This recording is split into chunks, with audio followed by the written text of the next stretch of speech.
Oi pessoal, meu nome é Michel Modesto, sejam muito bem-vindos ao meu canal. E no quadro Assassinos de hoje, eu vou contar para vocês a história de um serial killer muito famoso que influenciou aí várias gerações de personagens fictícios durante várias décadas, durante vários séculos. E ele é o mundialmente famoso Conde Drácula. Mas antes de contar a história dele para vocês, eu peço que vocês já se inscrevam nesse canal, curtem esse vídeo para me dar aquela moral e ative o sininho de notificações que o conteúdo hoje está muito top. Então, sem mais delongas, roda a vinheta.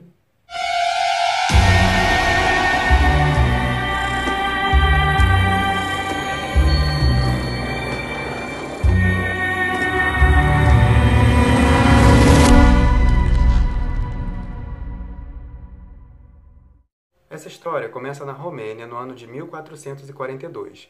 Essa região estava em guerra com os muçulmanos do Império Otomano de um lado e os cristãos da Valáquia e da Transilvânia do outro. O rei da Romênia, Vlad II, ele era a favor dos cristãos, então ele lutava contra o sultão da Turquia. Ele fazia parte de um exército de cavaleiros que se auto-intitulava a Ordem do Dragão. Então Vlad II era conhecido como Dracul. Então aí começa a história toda. Porém, ao lutar a favor dos cristãos, ele estava vendo que ele estava perdendo a guerra para o exército turco, que era muito grande. Então ele resolveu trair o seu povo e lutar a favor dos turcos. Os próprios turcos, percebendo a traição dele com seu povo, prenderam ele e os dois filhos dele, o Vlad III e o Radu. Mas então Vlad II resolveu renegociar a sua liberdade e falou que se os turcos deixassem ele voltar como príncipe da Valáquia, ele deixava os seus filhos presos lá com eles, para o caso de negociação. Se ele cometesse algum erro, ele podia matar os filhos e matar ele, e ficava tudo por isso mesmo. Então, seu filho Vlad III cresceu com os turcos, foi treinado pelo exército turco, mas ele começou a desenvolver uma desafinidade pela vida humana. Ele começou a não ter mais pudor, a não ter mais vontade de viver e nem amor próprio por si mesmo e pelas pessoas em si. Então ele foi criado já nesse ambiente pesado, sendo treinado para guerras, para matar, vendo pessoas sendo mortas, decapitadas, enfim. Então ele foi crescendo com esse trauma. Um tempo depois, o Vlad II morreu e o irmão dele também. Então, quando eles morreram, o Vlad III começou a ser chamado de Draculea. Draco, por ser filho do filho da Ordem do Dragão, que é Dracul, e que na linguagem romena significava filho para nós aqui. Então, Draculea, filho de Dracul. Mais tarde, com a língua sendo mais diluída, esse nome passou a ser conhecido como Drácula. Então, Vlad III foi o que deu origem ao nome Drácula. Então, depois, quando ele se tornou um homem, os turcos mandaram ele voltar para a região da Valáquia e lá ele tomou o trono como príncipe da Valáquia e governou por 8 anos seguidos, de 1456 a 1462. Foi então que começou uma onda de guerra naquele lugar. Por quê? Ele defendia o seu povo, porém, ele tinha uma maneira muito peculiar de executar as pessoas. Ele executava as pessoas de uma forma chamada empalamento. O que é isso? Ele pegava uma estaca, enfiava no corpo das pessoas de baixo para cima, sem atingir nenhum órgão vital, e fincava na terra. O que acontecia? A pessoa ficava agonizando lá por até 24 horas, enquanto ele mesmo assistia tudo isso. Então foi um governo muito de guerras, de pavor, né? As pessoas tinham medo, mas ao mesmo tempo ficavam ao lado dele porque ele defendia o seu povo. Certa vez, conta-se uma história de que ele empalou mais de 20 mil pessoas e pediu aos seus servos para que servissem o banquete para ele. Então o que acontece? Enquanto as pessoas estavam lá agonizando, sendo mortas, ele estava lá de boa, comendo, e para ele isso não fazia diferença nenhuma. Todas as pessoas do povo dele que questionavam o governo dele, a maneira dele de defender, ele também mandava empalar.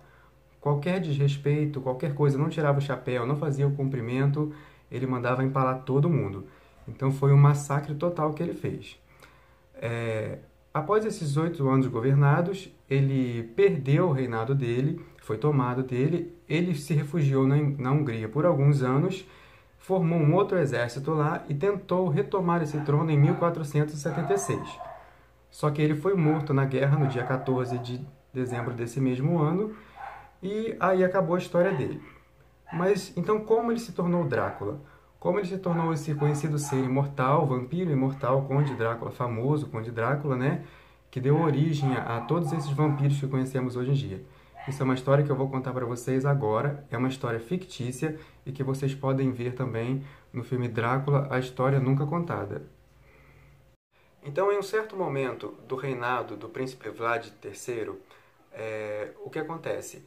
Ele resolveu viver em paz. Ele parou com os empalamentos e queria simplesmente proteger o seu povo.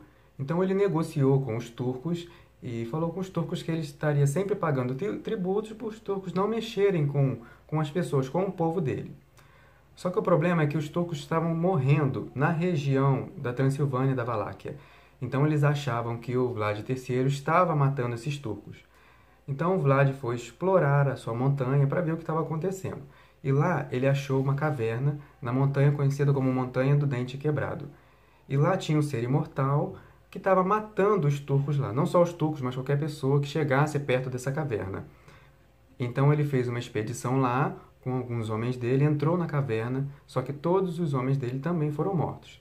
Ele só não foi morto porque ele conseguiu sair da caverna e quando ele chegou na entrada, a luz não deixou a criatura sair para fora.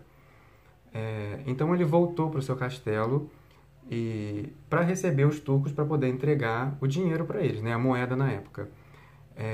Porém, o sultão da Turquia falou que ele precisava de todos os meninos entre 10 a 15 anos para poderem virarem soldados turcos.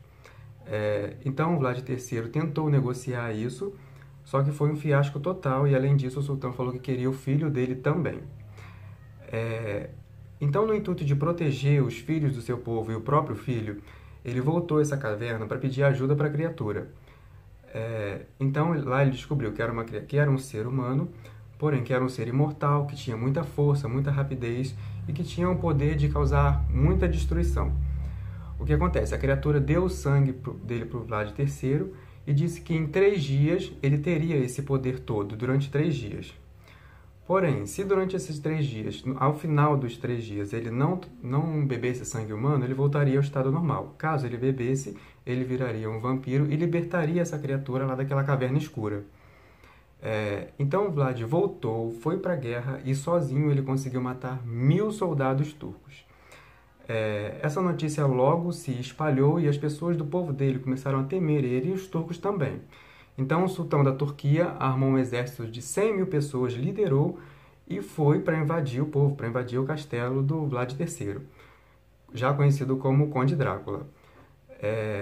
Então Vlad lutou, só que ele estava perdendo a guerra. Então ele começou a transformar os soldados deles em vampiro também.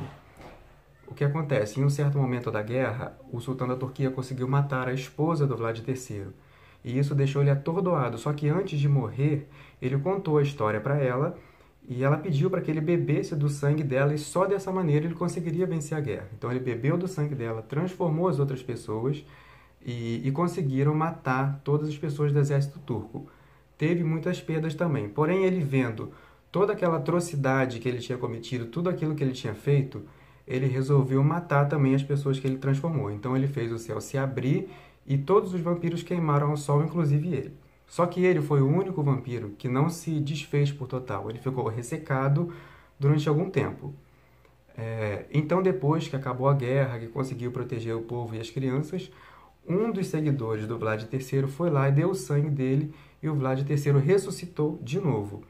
E vive até os dias de hoje. Isso tudo na ficção. Existem vários livros que falam sobre o Conde Drácula, sobre a história do Vlad, também conhecido como Vlad Tepes. Por que Tepes? Porque empalador, então ele é conhecido como Vlad Tepes, o Conde Drácula. Dessa história se derivou vários filmes, várias novelas, e o que sabemos é que nos dias de hoje influenciou muito, e o Conde Drácula foi o primeiro vampiro de grande sucesso aí, que deu origem a muitas séries, muitos filmes e ficou muito famoso mundialmente. Porém, ele não deixa de ser um serial killer, mas na região da Romênia, até os dias de hoje, ele é conhecido como um herói, não como vilão. Um herói por quê? Porque ele lutou ao lado dos cristãos e conseguiu proteger aquele povo de alguma maneira, mesmo sendo da maneira errada. Então é isso, pessoal. Eu espero ter tirado todas as dúvidas de vocês aí sobre a história do Conde Drácula. Se vocês têm algo a acrescentar, pode colocar aqui nos comentários. Não se esqueça de se inscrever no meu canal, ativar o sininho de notificações, porque eu tenho muito conteúdo bom para trazer para vocês. E se quiserem também, pode me seguir nas redes sociais que eu vou colocar aqui para vocês. Então, muito obrigado e até a próxima história de terror.